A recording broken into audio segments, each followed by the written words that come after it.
Hi, old guy in shed. I carry on from the last video, which was I asked you guys what you wanted. It's quite interesting. I had some very interesting replies.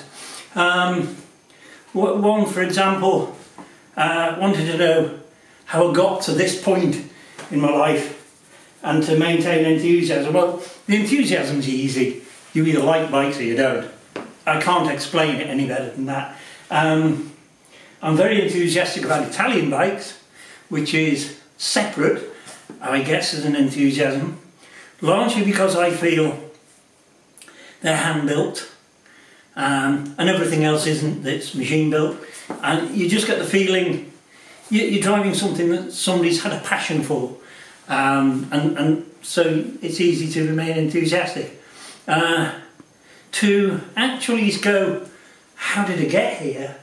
You know, from the beginning, as it were. It didn't take too long. It's taken me 71 years to get here, so I don't really think it's a good idea to try and say it all. But I did start at the age, I owned my first motorbike at the age of 11. I'd only just gone to primary school, but it all started when I was in primary school. I was taken for a ride around a field by my cousin, who was a maniac, on his friend's Dot, a motorbike called a Dot, and he was mortified when he crashed it with me on it, and I was hanging on to the centre of the handlebars. I can't remember whether it was a trials bike or a scrambler, can't remember, one of the two, and I was hanging on to this thing. We fell, I thought it was hilarious, and we had to go again, and that's where that was the match that lit the flame, and the rest, as they say, is history. I've never not had a bike for 60 years, so I think I'm going to stick with them. Quite like them, so I'm going to stay with them. These bikes really are my idea of fun, and my release, my relaxation, everything. I mean, all of the bikes here have been chosen out of interest for the model. So that's how I got here. That's quick. That really is a potted history, isn't it? You know, I have in my time done a bit of trials riding. I was rubbish. I've done a little bit of road racing. I was a lot better. I was okay at road racing. I did quite well at that. And then I stopped racing bikes for money reasons, couldn't afford it. Later on in life, I started staying with bikes, but racing karts and then cars, and then that became a business. So really, the bikes have always been there, but they've always been the hobby. Motorsport became my business. So it's quite difficult to sort of pigeonhole it, and I don't want to pigeonhole it. So that's it really, that's the whole nutshell of that. But another suggestion, it might have been the same person, I can't remember, said, why don't I pick a bike per episode and go into detail and go around the bike and that particular bike's unique points, if you like, or anything that is unique about that bike, go in close upon it and talk about it. I think that's a really good idea, and I'm going to do it. Thank you for the idea.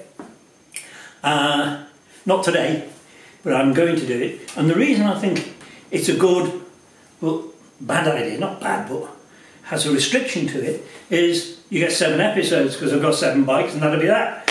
Be all over, you know. So I think in reality it's a good idea. Maybe not do them one after the other. Maybe do one, do something else, do another one, etc. I think that's more likely where I'm going to go with that. And it's a case of my attention is being diverted at the moment over political things. I'm not really a political animal, but I have a brother, and he rings me up. He lives abroad, and he rings me up, and we have basically we start off very pleasant, very cordial, brotherly even. And then we start talking about society and politics and we end up in a row. Well, not a row, heated discussion.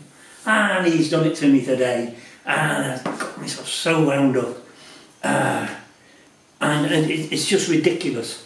I mean, there's a lot to get wound up about at the moment with all the shutdowns, the COVID, the different strains, which is what we were arguing about.